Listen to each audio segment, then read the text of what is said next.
में आपका स्वागत है। आज के वीडियो में हम बात करने वाले हैं acceleration due to gravity at depth D.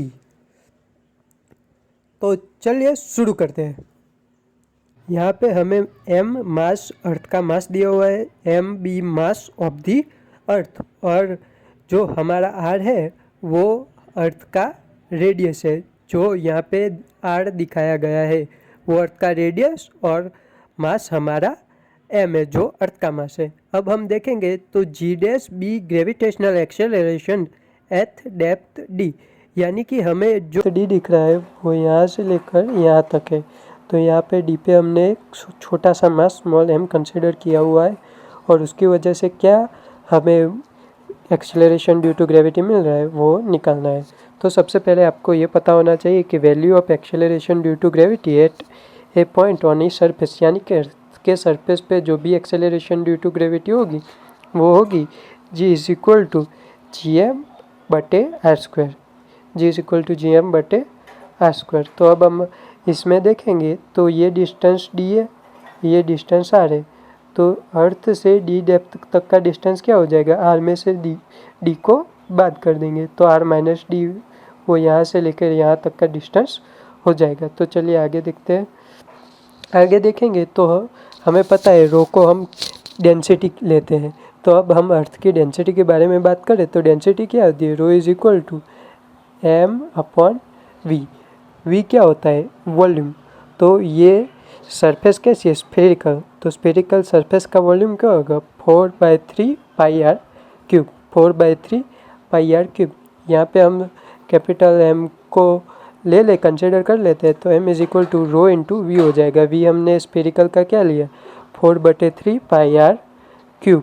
तो यहाँ पे मैंने लिखा है m is equal to 4/3 pi R cube into rho into V हो जाएगा, यानी कि यहाँ पे इंटू रो हो जाएगा।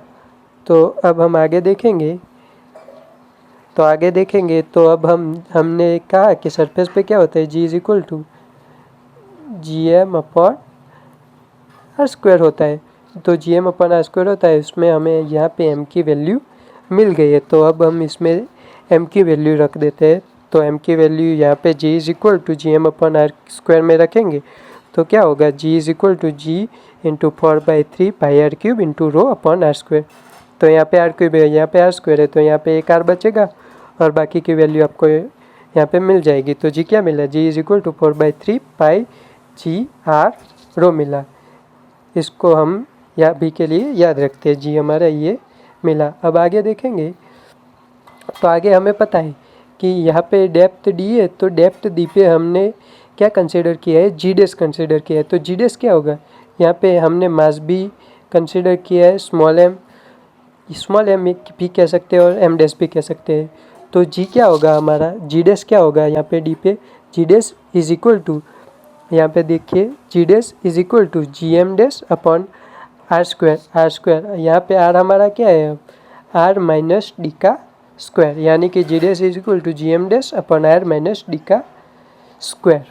अब हम एम डेस के बारे में बात करें तो एम डेस क्या है, ये छोटा सा स्फेरिकल है, वो भी स्फेरिकल है, तो उसका भी हम डेंसिटी निकालेंगे तो रो इज इक्वल टू एम बटे वी होगा।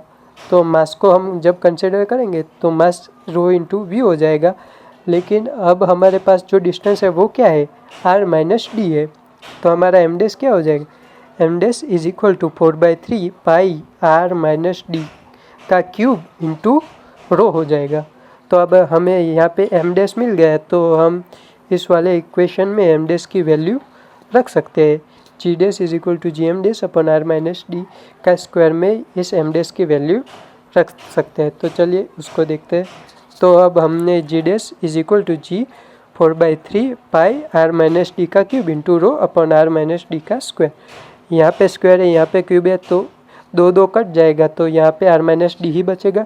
तो G dash is equal to क्या मिला, 4/3 pi G R minus D into rho मिला। तो यहाँ पे जी डेस क्या मिला, 4/3 pi G R minus D into rho मिला। तो अब हमें यहाँ ये वाला इक्वेशन भी देखिए, यहाँ पे जी मिला था और यहाँ पे हमें जी डेस मिला। तो हमें क्या करना है, जी डेस बटे जी, यानी कि ये जी की वैल्यू और ये हमारे जी डैश की वैल्यू, दोनों को हमें डिवाइड कर देना है। तो जी डैश बाई जी करेंगे तो यहाँ पे जी डैश की वैल्यू रखती, यहाँ पे जी की वैल्यू रखती 4/3 जी जी, ये कैंसिल आउट हो जाएगा, रो भी कैंसिल आउट हो जाएगा, तो बचेगा क्या, r minus D upon R. तो इसको हम ऐसे भी लिख सकते हैं r/r माइनस डी बटे आर, यानी कि r कैंसिल हो जाएगा तो जी डैश जी यहाँ पे चला गया, ये जी है, ये उसको उस तरफ भेज दिया, तो G dash is equal to G 1 minus D बटे R, G dash is equal to G 1 minus D बटे आर मिलेगा। यहाँ पे मैंने एक सेंटेंस लिखा हुआ है, वो बहुत ही इंपॉर्टेंट है।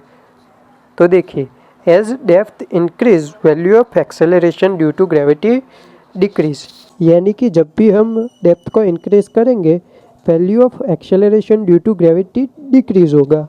वो तो हमने acceleration due to gravity at height H पे भी देखा था कि हाइट बढ़ इंक्रीज करेंगे तो ग्रेविटी डिक्रीज होगा। तो सरफेस पे ही ग्रेविटी मैक्सिमम होता है, बाकी हाइट को और डेप्थ को इंक्रीज करने पर ग्रेविटी डिक्रीज होगा। आशा करता हूँ आपको ये थ्योरी पूरी समझ में आएगी और ऐसे ही वीडियो के लिए इस चैनल को सब्सक्राइब कर लीजिए। धन्यवाद।